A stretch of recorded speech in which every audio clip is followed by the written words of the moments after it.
For out of Jerusalem shall go a remnant, and out of Mount Zion a band of survivors. The zeal of the Lord of hosts will do this.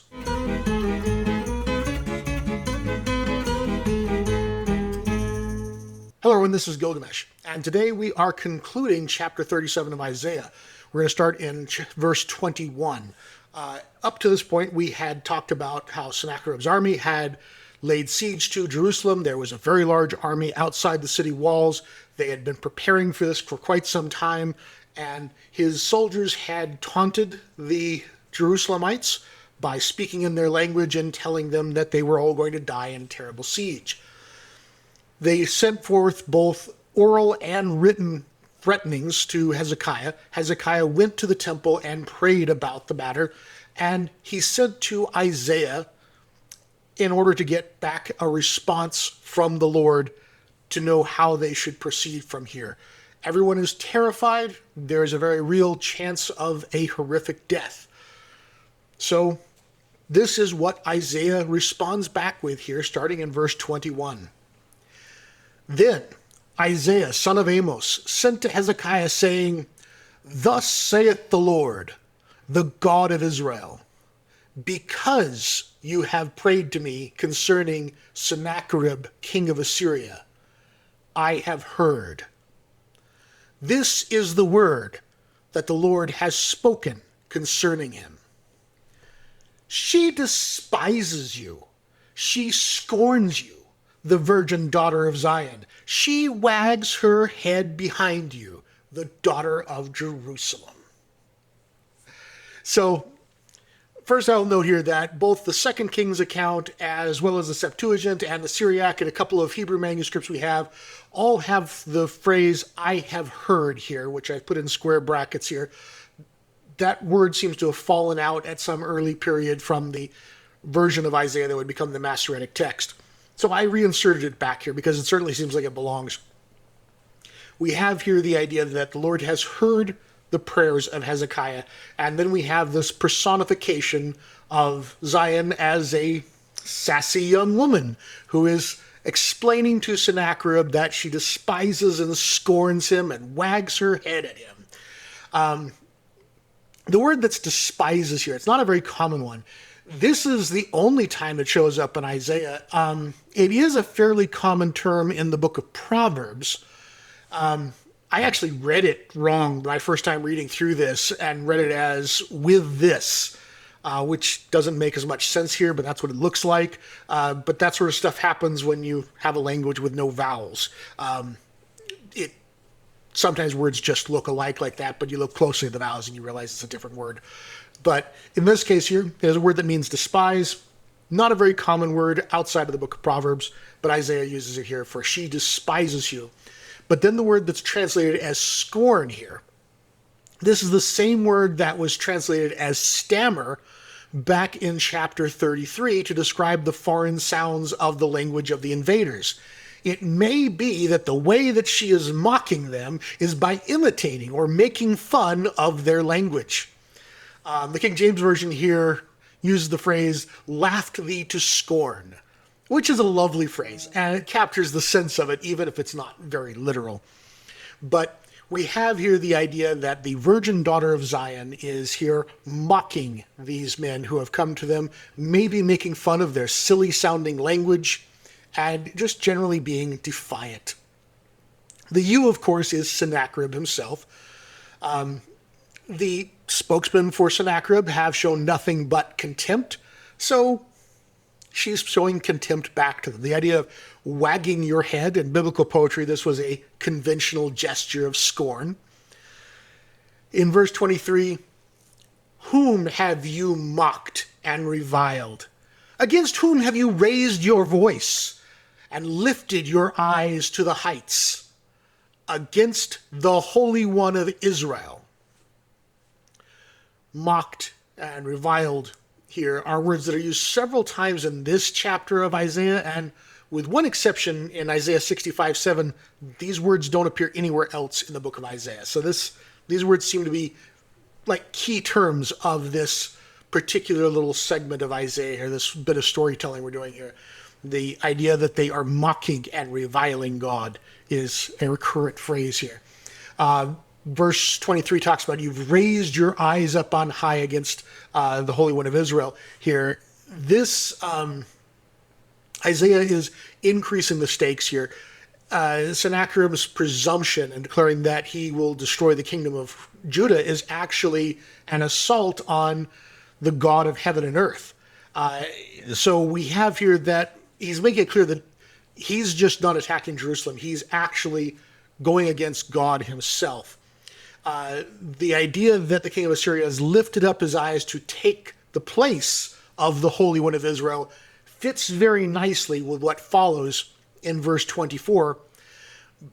By the hand of your servants you have mocked my master, and you have said, with my many chariots I have gone up the heights of the mountains, to the far recesses of Lebanon, to cut down its tallest cedars, its choicest cypresses, to come to its remotest height, its most fruitful forest.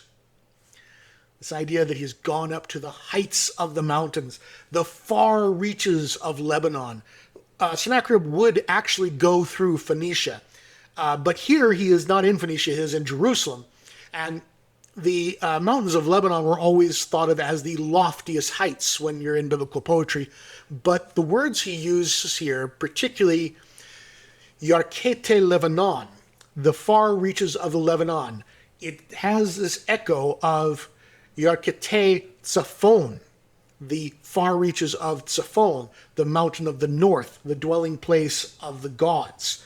This is all part of Isaiah chapter 14, where the king of Babylon looked to the Yarkete Tzafon, the far reaches of the north, and was then thrust down to the very far reaches of Sheol.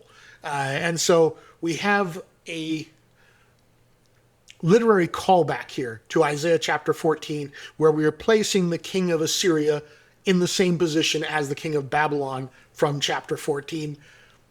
It might not even be without question that the chapter 14 might have originally referred to the king of Assyria that was later changed to Babylon. That could possibly be.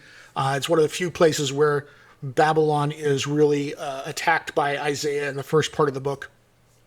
But we have here this king of Assyria acting in much the same way as the king of Babylon did, in trying to go to the highest point of the mountains to displace God himself, and as such winds up being thrust down into Sheol. And I want to point out here also the most fruitful forest is literally the forest of his Carmel. So we've had here references to Lebanon and Carmel several times in the last few chapters. These were places that are commonly referred to, and Carmel could both be a specific place as well as a type of orchard or very lush vineyard. So we're talking about here that he has gone up to destroy the best things in all of these best places, that he has gone up to the heights of the mountains. Then verse 25 here, I dug wells and drank waters to dry up with the sole of my foot all the streams of Egypt. Okay, this whole phrase is a little bit odd here. The word dug is an odd one. It only shows up here and in the parallel account in 2 Kings, nowhere else in the entire Hebrew Bible. This whole line's a little strange, and I don't think that we really understand what it's saying. The verb here that is translated as dug seems to relate to some kind of a snake behavior, where it might mean drilling a small circular hole like a snake might use. Now, 2 Kings and the Dead Sea Scrolls preserve an additional word here that has fallen out of our traditional Isaiah and say, I have drunk strange waters. It's not clear what that means either. Perhaps it means waters that belong to other nations. That is one of the meanings that strange could be, foreign waters. But we're not really sure what that means when he says, I've drunk strange waters. But that word strange has fallen out of the traditional text of Isaiah. And then, how do you dry up rivers with your feet? Well, the word here, translated as feet, might mean more of like footprint rather than a foot. and maybe his footprint was so deep it diverted the water. That's the best we can do with that. I feel like there's an important bit of context here that is missing to understand this line. But the general purpose of it seems to be clear. It is a lot of bragging about how he has taken over all the other nations of the world. At this point, now, we stop quoting Sennacherib, and the speaker switches from Sennacherib back to the Lord speaking as we come to verse 26. Have you not heard from afar? I did it from days of old. I sent it forth, and now I bring it, and it happens, to crash into heaps of ruins fortified cities, and their inhabitants, shortened of hand they shall be, and they shall be terrified and ashamed. They become herbs of the field and tender grass, thatch of the housetops, scorched before the east wind. Okay, we have here, the first bit here, have you not heard from afar? The word here that I translated as from afar could also mean from a long time ago. It can mean either a distance in space or time. I chose to see it as a space in time. I chose to see it as a distance in space because we're talking about a foreign invader here. Haven't you heard in your far-off land? I think that's the sense that it's saying here, but many translations do it here as have you not heard from of old or from a long time ago, meaning that this was heard back at the beginning. Either way works, but I think here we're specifically talking about, have you not heard about who the Lord is in your far-off land? But then we do switch to the idea of time. In the second half here, I did it from days of old. This is more particularly talking about time on this part right here, that the doings are the Lord's doings, and he planned it from the beginning. I sent it forth, and now it's coming, and it happens. Or you can even translate it as it has happened. That he's going to wreck all these cities. The word here for heap of ruins actually can mean gravestones. But it was used back in Isaiah chapter 25 for the heaps of a destroyed city.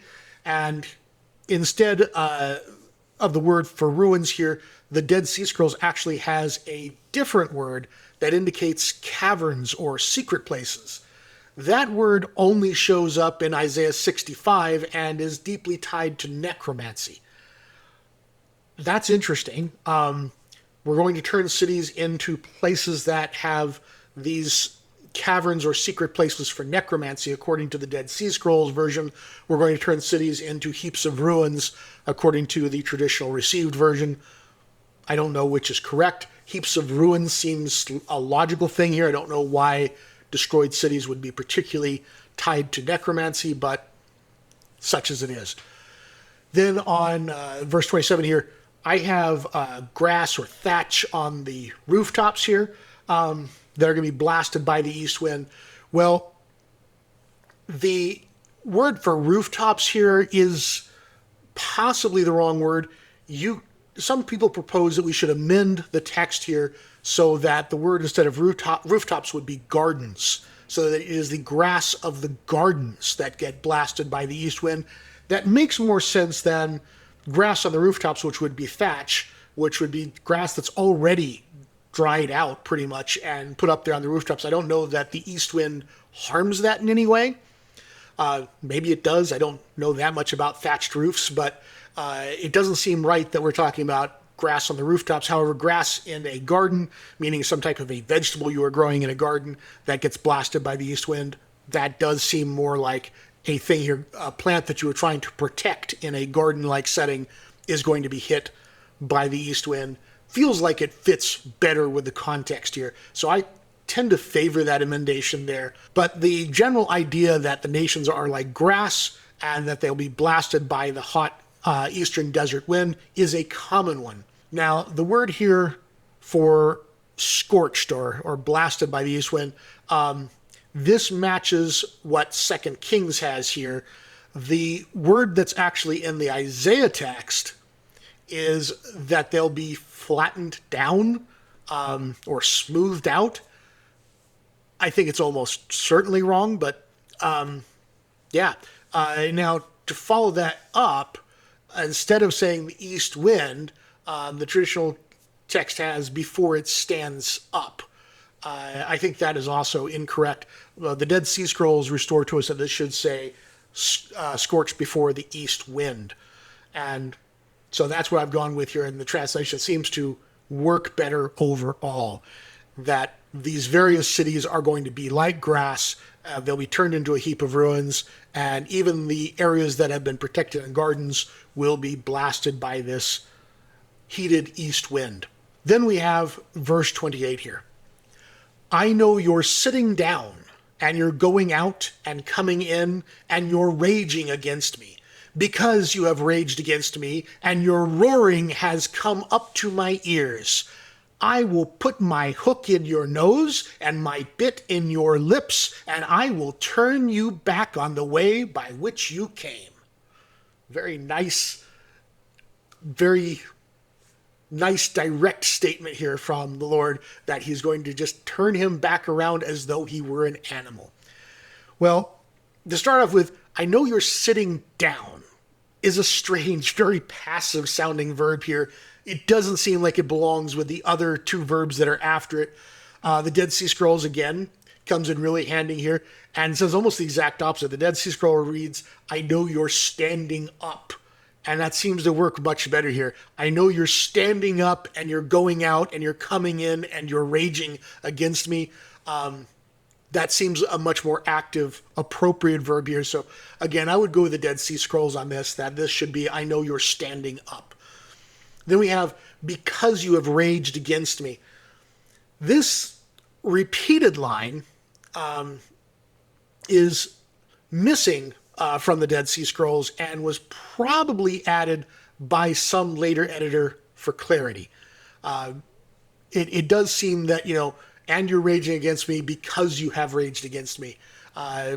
It seems like that was a copyist mistake of accidentally doubling the line, or it was added for clarity here. This is the reason for it is because you have raged against me, but it's not in the Dead Sea Scrolls, that second line. Now, the word for hook here is uncommon. It's only in this story and a later story in Ezekiel, and it might mean more of a thorn that was pierced through the flesh of like the cheek or the nose, rather than a metal hook that we would normally imagine when we think of a hook. Especially putting a hook in the nose, we think of some sort of a metal thing. This might have been a thorn kind of thing that they used, but the function was the same. It was there to forcefully guide the animal the way you want him to go by, attaching a string to this thing and forcing it to go where the hook is pulling it. The word meteg, or bridle, is also another very rare word, but its meaning does seem pretty clear here, that this is the bit that you're putting in the lips of the animal to control its head and thus control its movement and its direction. The word for roaring here is an emendation. The traditional text has a word that means being at ease, which hardly seems right. Some translations trying to make some sense out of what the traditional text says stretch this into your complacency. But it's really hard to imagine the mighty king of Assyria as somebody who has trouble getting motivated. It's also hard to understand how complacency would be the sort of thing that you heard. But it's a one-letter difference that changes the word from relaxation to roaring. And so it seems like it's very justified here. The word here, roaring, means to make a sound like the rushing of waters, a very loud sound, and that makes a lot of sense for that it has raised all the way up to the ears of God himself so that he has heard it. Fits the context much better than your complacency has come up to my ears, which I'm not even sure why complacency is such a terrible sin, but this is his roaring, which fits with everything else we've described about him so far, and it fits the idea of the hearing. Now, the text changes here as to who the Lord is addressing. There was kind of his final word to the king of Assyria here, that he's going to be led back to his homeland with a bit in his lips and a hook in his nose, and he's going to be treated like an animal. Now the Lord seems to change to addressing Hezekiah and the Jerusalemites. Verse 30, and this shall be a sign for you.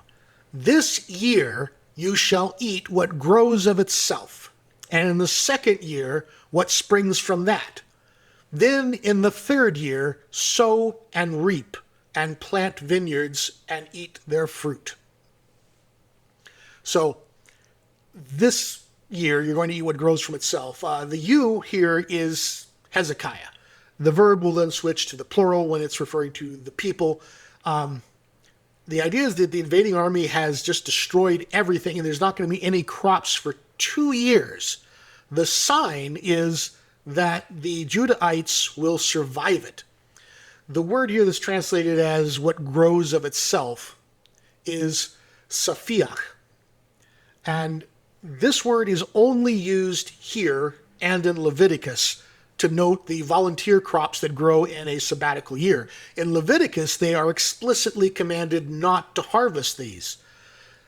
Here, this could mean that the invasion came during a sabbatical year, but the prohibitions against eating that harvest is lifted. Or it could mean that the invasion disrupted the normal planting season and that they will still have a bounteous crop anyway, even without having planted it. But this year they will eat of the saphiach. Then that which springs from that is another specific word here, and that is shachis. This is what they're going to eat during the second year. So during the first year, they would eat of the saphiach, and in the second year, they're going to eat of the shachis. This is something where the meaning is a bit more questionable. For one thing, it is spelled differently in the Isaiah text versus the 2 Kings text. So something happened there. The scholar Wildberger actually proposed that it might mean date palms. So this might have nothing to do with volunteer crops. It might be that they're going to eat from an abundance of date palms or naturally occurring fruit. It's not really clear why a second planting would not be possible during the second year. Maybe if sabbatical years fell just right, maybe that might make some sense that they couldn't plant because it was a sabbatical year. I don't know, but it isn't clear why after a siege like that they would still take yet another year before they could return to normal planting practices.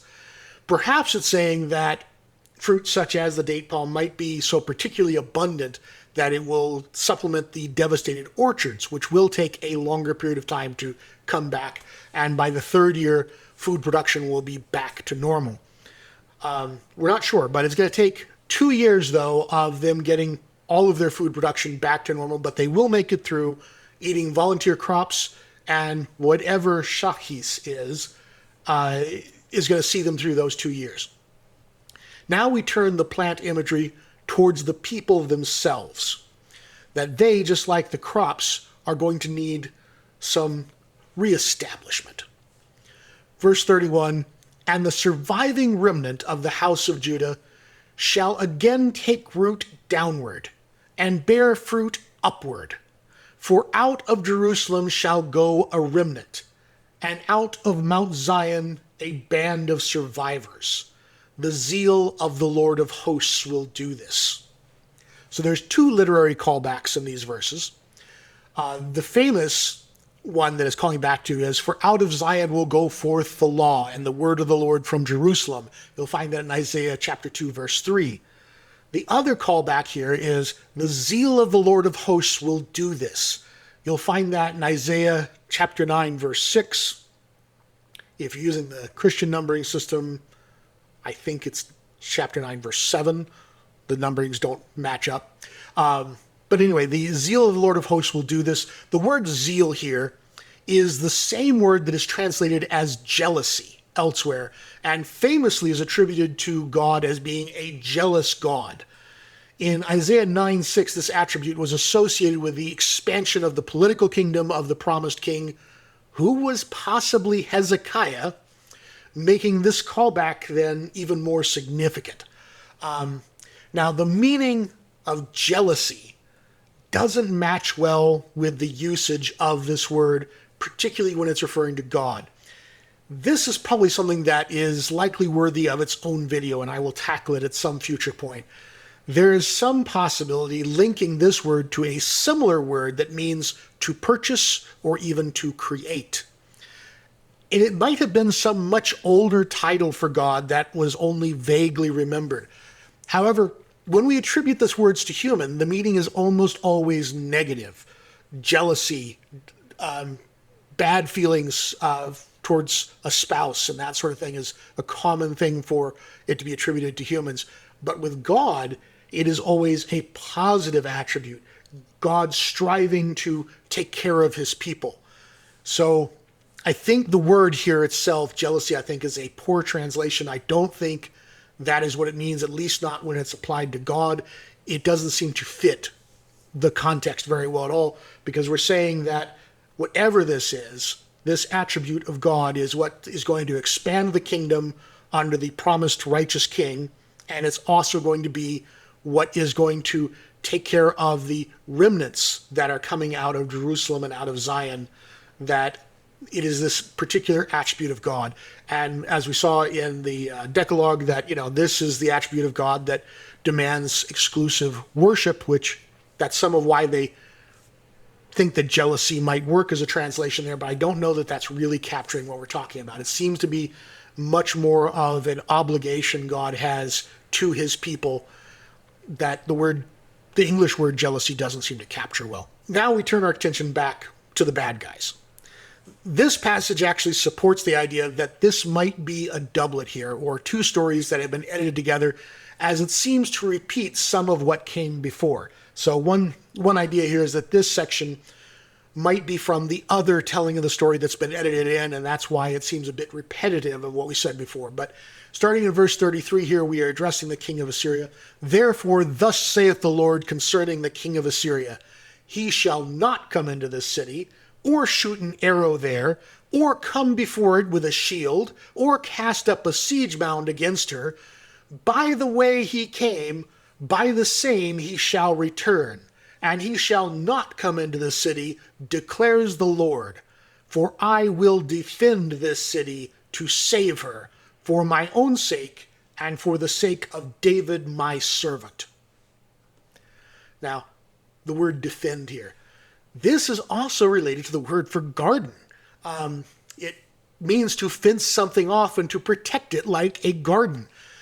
The word for shield actually comes from this same root as well, which is kind of interesting.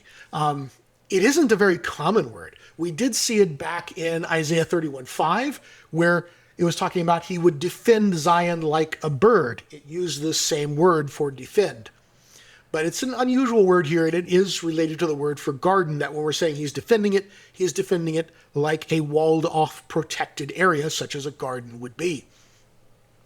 In verse 36, and the angel of the Lord went out and struck down 185,000 in the camp of the Assyrians. And when the people rose up early in the morning, behold, these were all dead corpses. That is the worst way to wake up in the morning, I can tell you. The parallel text over in 2 Kings actually has the phrase here, and it happened on that night. But that phrase has fallen out of the Isaiah account. It does not make it clear that this actually happened just outside of Jerusalem. It doesn't tell us where this actually happened. There's just sort of an assumption that that's what's going on here. But if the bulk of the army was drawn off by the fight with Tirhakah, then it might have happened there.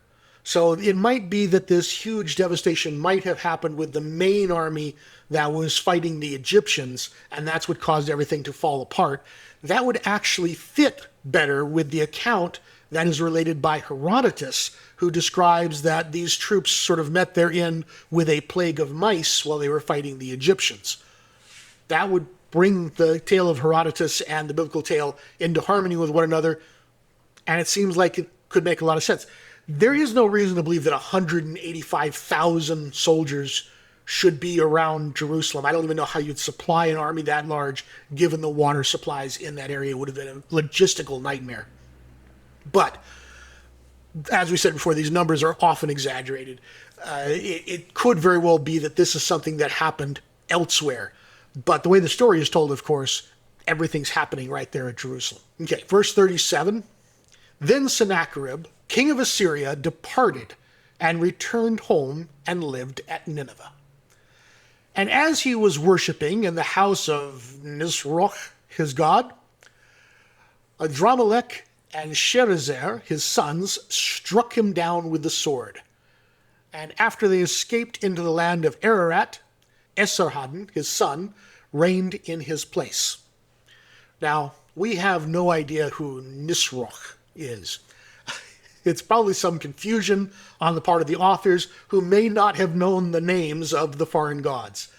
Biblia Hebraica Stuttgartensia suggests it might be either Nimrod or Marduk, that they just didn't know quite how to pronounce the name, and so they just did the best they did and came up with Nisroch. But at any rate, we don't know who Nisroch is, but it's probably Nimrod or Marduk or one of those. And then we have here Adramelech and Sherezer, who struck down Sennacherib with the sword. These are Sennacherib's sons. You get the impression that this happened immediately when he came back to Nineveh. The fact is, it was about 20 years after this military campaign that this occurs. But for the purpose of storytelling here, the writer wants to present this so that it all fits together. He's struck down in his temple of his pagan god by his own sons as an immediate fulfillment of Isaiah's prophecy. And so that all works out nicely for the storytelling purposes here. The prompt retribution for the boasting conqueror. But Esarhaddon, his son, becomes king in his stead. Esarhaddon had been Sennacherib's chosen successor. It was evidently that choice that made Adramelech and his brother quite upset, and they decided to kill his father over it, hoping that they would take power. Doesn't sound like it went well. So it seems that he wound up not getting the support he needed and fled, and that his brother actually goes on to rule. But that's how we end this story here, and that's the end of Sennacherib, is killed by his own sons, praying in a pagan temple to a pagan god. An exact opposite of Hezekiah, supported by his people, praying in the temple of the Lord to the Lord. And so quite an interesting contrast there as we look at it. And so that concludes chapter 37. I hope you enjoyed it.